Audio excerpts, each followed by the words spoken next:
compensation. King stated that black Americans as well as the other disadvantaged Americans should be compensated for historical wrongs. In an interview conducted for Playboy in 1965, he said that granting black Americans only equality could not realistically close to the economic gap between them and the whites. King said that he did not seek a full restoration of the wages lost to the slavery, which he believed impossible, but proposed a government compensatory program of $50 billion over 10 years to all disadvantaged groups.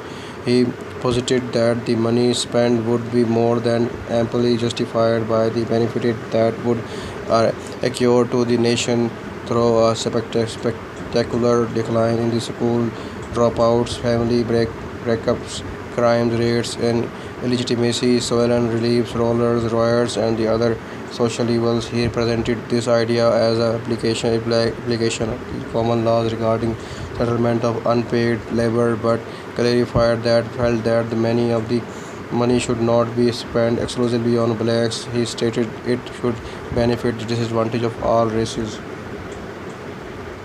Family planning. On being awarded the Planned Parenthood Federation of American Migrant Center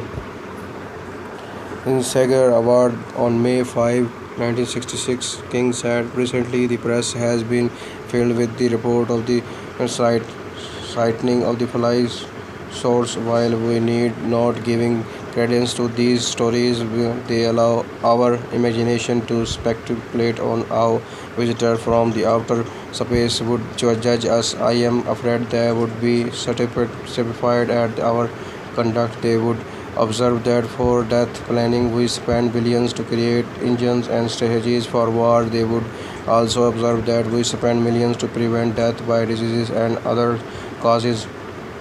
Finally, they would observe that we spend paltry sums for the population planning, even though its spontaneous growth is an urgent threat to life on our planet. Our visitors from outer space could be forgiven if they reported home that our planet is inhabited by the race of insane man whose future is bleak or uncertain. There is no human circumstance more tragic than the persistent existence of the harmful condition for which a remedy is readily available. Family planning to relate population to world resources is possible, practical, and necessary. Unlike plagues of the dark ages and the contemporary diseases, we don't know yet understand the modern plague of the our population is solvable by means we have discovered and with the resources we possess. What is lacking is not sufficient knowledge of the solution, but a universal consciousness of the gravity of the problem and the education of the billions of who are its victims.